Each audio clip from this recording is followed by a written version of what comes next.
Back in the late spring, Donald Trump Jr. made a statement.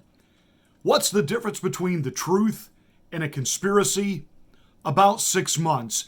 And he was saying that in reference to the Wuhan lab leak, which initially was called a conspiracy. This did not come from a lab. It came when 2 bats mated with an orangutan, and then it poisoned the human population. And now everything that's coming out, we know exactly where this came from. We know exactly who's behind it. Some of us knew it over a year ago, but nonetheless, what was once called a conspiracy is now called the truth. We have information coming out of Arizona now that's beginning to look like, gee, hey, I guess we weren't crazy when it came to what happened on Election Day. In fact, even though certain members of the media are trying to spin it as a positive that Joe Biden actually picked up more votes and everything's way okay. The UK, that would be England, and the London Times is now reporting that the American election was a fraud. That was in the Sunday Times of London. Some of us took a look at what happened on January the 6th and wondered, could there have been infiltrators? I'm not saying that within every group there aren't crazies, where they're overzealot, honest to goodness Trump supporters there that day that decided to just go off the rails and, we're going to have revolution, man. Obviously.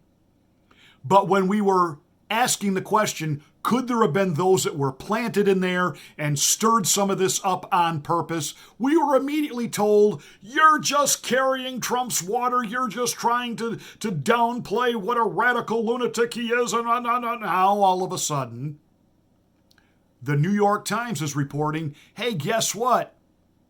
There were FBI members and informants in the group stirring the pot that day. Bum, ba-dum, bum. And you know who's talking about it? The progressive left. Good morning to you. And now, an educational feature brought to you by The Afternoon Drive. The woke left is waking up. It's too late to say good night, so say good morning. Sagar and Crystal over at Breaking Points are a couple of liberal progressives who sometimes flirt with and come right up to the edge of the truth, and then they get a little scared and they pull back. They have been talking about that the result of the audit in Arizona only proves that any accusation of election shenanigans is just sour grapes, poor losers, and that what Donald Trump is doing is actually ensuring now the election of Stacey Abrams in Georgia. To which I would respond, yeah, okay. Dream on. We want some of you to keep thinking that way, but that's okay. You just keep thinking that. But they are taking a look at what happened on January the 6th and reading this New York Times piece over the weekend that the FBI was involved. And they're actually looking at that saying, wait a minute, that's like a setup. You think? That's like entrapment. You think? That's like what Edward Snowden was warning us about, that our intelligence community is more interested in spying on us than spying on enemies. And of course, it was George W. Bush that really gave license to this entire police state mentality, and it got on steroids under the Obama administration, and now it's being absolutely unleashed in the Biden era that these people can do whatever they want. This is like back to when J. Edgar Hoover ran the FBI, and who needs a warrant? Who needs permission or oversight? We think Martin Luther King is a radical. We're just going to break into his hotel room and bug it, and we're going to plant spies within his group, and we're going to plant dirt on him, and then we're going to mail the dirt to his wife so that she knows that he's out there fooling around. And just, they did everything they could to destroy him and anyone that, quote, they didn't like who didn't line up with the status quo establishment, the narrative of the deep state. From the moment Donald Trump was elected, and the collective establishment looked at each other and said, how did this happen? How did this happen? See, they didn't put their usual, shall we say, playbook in action, because they just assumed that they were believing their own press that, Trump is just so off the wall and just so vitriolic. The American people are certainly not going to vote for him. They will hold their noses. They will vote for Hillary Rotham Clinton. And they didn't. And the pundits, the political class, the experts, they all looked incredibly stupid. And the intelligence community said, okay, all right. So out came Russia collusion almost on day one of the president being elected. And for 2 years, it was former FBI directors and former CIA, and it led eventually to a mock ridiculous impeachment trial and the Mueller investigation, and it was just ad nauseum. So to stop and think, gee, the FBI couldn't possibly have been involved in what happened on January 6th. Are you kidding me? Are you kidding me? A bunch of revved up patriots who loved the president, felt something really bad happened on Election Day, and wanted to go to Washington, D.C. and make their voices heard. Because most of these people are very much law-abiding, flag-waving, proud Americans, they don't deal in espionage. They don't deal in the dark shades of the law. They had no idea that there were powers that be that went to work trying to make everything that happened that day literally come out in a narrative, in an outcome that they wanted, that they could prove that these people are dangerous and a threat, and we've got to have lockdown and we got to have martial law. You doubt me on this? Even the progressive left is waking up a little bit to this narrative now. Very interesting and important New York Times story out over the weekend. Let's put this up there on the screen, which is that among those who marched into the Capitol on January 6th was an FBI informant. So the Times actually lays it out almost like a narrative as scores of Proud Boys made their way chanting and shouting towards the Capitol. One member of the group was busy texting a real-time account of the march. Now, the recipient was his FBI handler. So get this. In the middle of all of that, what they can see, this is according to, quote, confidential records obtained by the New York Times. I'm still interested in that one. In the informant's version of events, the Proud Boys were largely following the mob, which were consumed by the herd mentality, rather than carrying out any type of pre-planned attack. So what's interesting here is that the informants themselves, you can see, is that they were inside of the Capitol and real-time texting to their actual FBI handlers about what was happening. And now the documents themselves actually show that, at least according to the FBI informants, they were telling them, like, oh, we're just going, like, it wasn't planned. Look, it all could be planted by the defense team or some sympathetic person inside of the FBI. But the one thing that's not in dispute here, and the FBI has not, denied any of this, is that there were people who were inside of the Capitol who themselves had connections with the FBI. Now, this is very important because it fits a pattern which we have observed now time and time again in many of these domestic far-right extremism cases, quote unquote, and in many Islamic extremism cases during the War on Terror, which is that you have the FBI intimately involved with many of the plotters of, on the domestic extremism side, on the Islamic extremism side. And when you begin, the full facts of the case come out, you're getting pretty close to the line of entrapment, if not full line across it. As in, this person will like tweet something, they will, contact you, encourage you to carry out a plot. Right. Then the moment you Give do you so, the money. they arrest you. Right. Send you to the dude Yeah, who's they'll, like, also drive a you fed, to who's the going to give you thing. the guns or whatever. I mean, that Gretchen Whitmer plot, what was it? There were more feds involved in the plot than actual defendants in the case. And then one of the feds apparently is a wife beater and just had to resign. So that's kind of an interesting little among side. other issues. The question, again, is how many FBI informants, handlers were actually inside of January 6th? Here's the other thing. We still don't have a definitive answer. Were there any actual undercover cops inside of the Capitol? Yeah. We know there were some. We already know that there were some at the demonstration themselves. And I think that a lot of that information is being kept very, very, very under wraps because they don't want people to understand just how intimately they were involved in a lot of this. Crystal stumbled on it, and she's so right. It isn't just that the FBI investigates these kind of groups or what they perceive to be these kind of groups. They facilitate this. In fact, sometimes they actually create the offer, the temptation. And when they learned about this group of people that were going to be coming to Washington, D.C., we got to do something, man. You're going to need money to make this happen. Money for travel, money for, stuff. You're going to need guns. You're going to need stuff. And they facilitate all this. And then the idea that, is our intelligence community really this stupid? Here they had access to all this information of what was going to go down, and they did nothing to protect the Capitol. Stop and think about that. They did nothing to protect the Capitol. Are they really this incompetent? The intelligence community is either completely incompetent or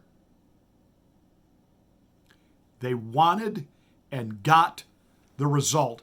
And their only angst in all of this is that more people who were there that day didn't take the bait, that it didn't get far worse, that they don't have even more video evidence and coverage of they wanted riots, they wanted anarchy, they wanted revolution. And what they got was an unarmed Trump supporter who was killed at the hands of the Mike Pence Secret Service detail. And they got a dude with horns on his head walking around, standing in the House of Representatives at the speaker's table, banging her gavel. When he was told by a Capitol police officer, step down from there, he did. And another dude sitting at Pelosi's desk with his feet up on her desk. Okay. The other video footage, I'm sorry. It looks like a bunch of junior high school kids on a field trip to the Capitol. They stayed in between the velvet ropes. They're pointing to the statues, the pictures, looking around. They'd never been there before. They didn't spray paint it. They weren't toppling statues. They didn't set fire to anything. But this canard of this insurrection, and now it comes out, hey, the FBI might have stoked these fires. Really? We might even say it was an FBI plot all the way. Oh, Pastor, are you really going to go there? Oh, absolutely I am. And I think that a lot of that information is being kept very, very, very under wraps because they don't want people to understand just how intimately they were involved in a lot of this. And then also this all begs the question of, if you had all these feds there and inside of these groups, then why was there nobody at the Capitol itself? Then what the hell happened? Why didn't you stop this? So not only did you, pretty much brush right up against the civil liberties line, if not full-blown past it, you also completely failed at your job, which seems to be a very common theme. And that piece, I feel like liberals should have a lot of interest in. Yes. I feel like liberals should have a lot of interest in this question of okay, so if you were there and you'd infiltrated these groups, then what the why were we so unprepared? Why was this allowed to ultimately happen? Wow, really, Crystal? Are you kidding me? Why was this allowed to happen? Well, let's think. Let's go back in time a little bit, and what was taken as just a mild observation by Chuck E. Cheese Schumer back in 2017, we now see it for the actual prophetic threat that it was. You take on the intelligence community, they have 6 ways from Sunday at getting back at you. So even for a practical, supposedly hard-nosed businessman, he's being really dumb to do this. Sagar notes that a lot of this is the result of informants within the Proud Boys, which I would ask this question. Is the Proud Boys really this like patriotic militia group, or are they an actual CIA, FBI, deep state front meant to try to draw in people, rev them up, and get them to do things that under normal circumstances they would never do? And again, before you scream and yell at the screen that you're watching, conspiracy nut! Well, even Sager and Crystal are kind of looking at this saying, well, why do all these Proud Boys constantly inform to the FBI what's going on?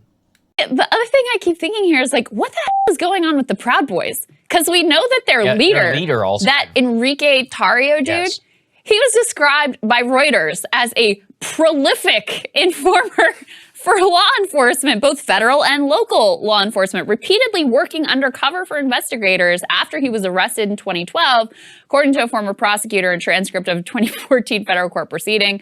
So anyway, a lot of feds infiltrating Proud Boys, apparently. 2 confirmed, anyway. Well, so. yeah, and then there was another thing. It says the FBI also had an additional informant with ties to another Proud Boys chapter, so an independent Proud Boys chapter, that took part in the sacking of the Capitol, according to a person familiar with the matter. And the Times is pointing to this, being like, raising questions about the quality of the informants and what sorts of questions were being asked by the handlers, given the fact that the miserable failure of the security situation on the day of the Capitol itself. See, the FBI actually hatched the plot to kidnap Governor Whitmer. I'm telling you, the more this plays out, this is not the defense team planning information out there. We do have a God on the throne. Truth crushed to earth will rise again. And there are times, no matter how devious the people are that are involved, and no matter how much cover-up they can engage in, and I realize they have made a lifetime career out of lying. It's what they do, our so-called spy agencies. There really is a God, and he does know how to sometimes rip back the covers and show everybody what really happened. The question is, will people really see it, or will they swallow the lie and want the lie? Let me give you a biblical application on this. When Jesus Christ was brought before Pontius Pilate, and he was being accused of all manner of blasphemy and crimes against Rome, and they wanted him crucified. And Pilate said, I find no fault in this man. Now remember, the crowd that was gathered there 1 week earlier had lined the streets when Jesus Christ made his triumphal entry into the city of Jerusalem, and they shouted, Hosanna, Hosanna, Hosanna. And now they were screaming, crucify him, crucify him, crucify him. And Pilate's looking at them like, he's healed your sick, he's done these miraculous things for you. He said, I'll give you a choice. I have the power to set Jesus free and give him back to you, or I can set another guy free. And he picked one of the most vile, nasty individuals that they had incarceration, a guy by the name of Barabbas. Murderer, rapist, and anarchist.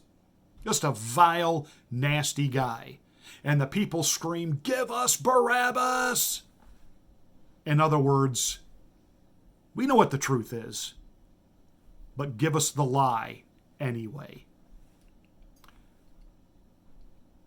As God is allowing light to be shed on, or as God is allowing light to be shed on what's been done in darkness here, the lying, the cover-up, will people choose the truth, Or will they just embrace the lie?